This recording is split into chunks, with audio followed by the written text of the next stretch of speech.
के बारे में संदेश दे सके।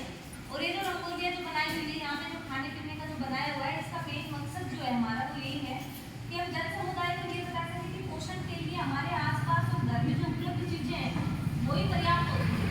हमें बहुत ज़्यादा महंगी चीज़ें खाने की या बहुत ज़्यादा बाहर की चीज़ें खाने की जरूरत नहीं है। अगर हमारे आसपास जो चीज़ें हैं उसको अगर हम बारी बारी से अगर अपने आहार में शामिल करें, अलग अलग तरह की सब्जियां खाएं, अलग अलग तरह के फल खाएं, अलग अलग तरह के अनाज खाएं, मोटे अनाज खाएं, बाजरा खाएं, है ना, नींबू खाएं, खीरा, मक्का, इतने ऑप्शन है। कचरी है, देखो आप, कचरी मुझे लगता है आजकल खेतों में लगभग गाँव में सबके पास होती है। अगर जिनकी जरूरत है वो कचरी सब खा लें, उससे भी कचरी वाला पोषण अच्छे से मिल जाता है। तो हमें एक ये संदेश देना है सभी को कि जो भी हमारे खेतों में, जो भी हमारे गाँव में, हमारे घरों में जो उपलब्ध है खाने पीने की चीजें, उनका हम पर्याप्त रूप से अगर सेवन करें तो हमारे पास जो कुपोषण की जो प्रॉब्लम, जो कुपोषण की जो समस्या होती है उसका समाधान किया जा सकता है।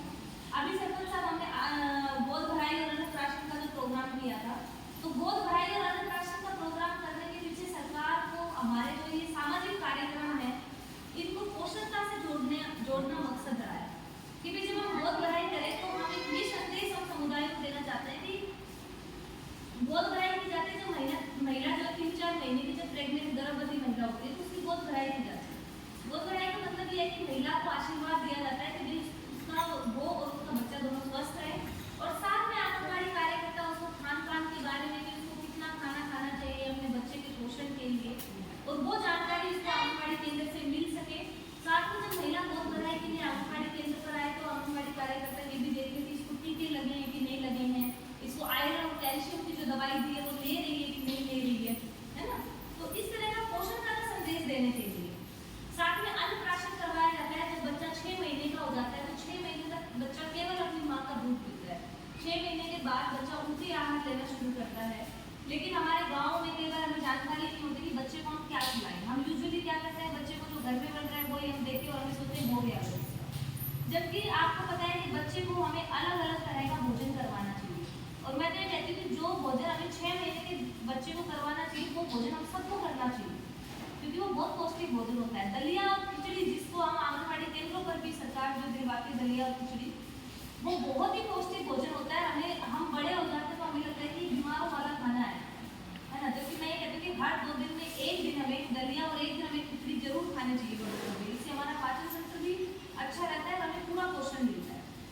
तो बच्चों का 6 महीने का जो अन्न प्राशन कराने का जो मकसद होता है वो ये होता है कि हम माँ बाप को, आंगनबाड़ी कार्यकर्ता जो आपको ट्रेनिंग दी जाती है कि कैसे खाना खिलाए बच्चों को, नहीं खा रहा है तो, और क्या क्या बच्चे को खिलाना चाहिए, मसला हुआ खाना देना चाहिए, है ना। आपको बताया जाता है कि बच्चे को सॉलिड फूड नहीं देना, ठोस नहीं देना, अर्ध ठोस ये जो तरल पदार्थ होते हैं वो ज़्यादा देने चाहिए। केला जो है वो मैश करके बिल्कुल मसल के फिर देना चाहिए, दही खिलाना चाहिए। तो वो संदेश हम दे सकें, क्योंकि बच्चा जैसे ही अपनी माँ का दूध फिर निर्भरता उसकी 6 महीने के बाद कम हो जाती है तो एक डर होता है कि बच्चा बीमार हो सकता है। ऊपर का खाना खाएगा तो साफ सुथरा खाना नहीं खाएगा तो बच्चे में बीमार होने का डर रहेगा। तो ये संदेश देने के लिए ही अन्न प्राशन बनाया जाता है। तो ये 2 आज हमने किए प्रोग्राम, और ऊपर से आप लोगों ने जो प्रदर्शनी जो लगाई हुई है बहुत ही बेहतरीन प्रदर्शनी है।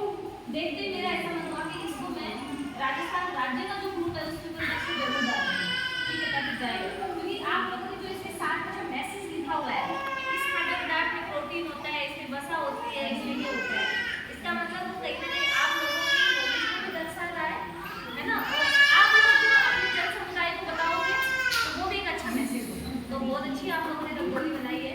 अब सरपंच साहब हमारे बीच में आए हैं, तो सबसे पहले तो मैं यही कहूँगी कि ढिलावड़ा पंचायत के आंगनबाड़ी केंद्रों में अगर कोई समस्या है तो आज सरपंच साहब यही है ना, करवा लेते हैं इनसे कुछ काम।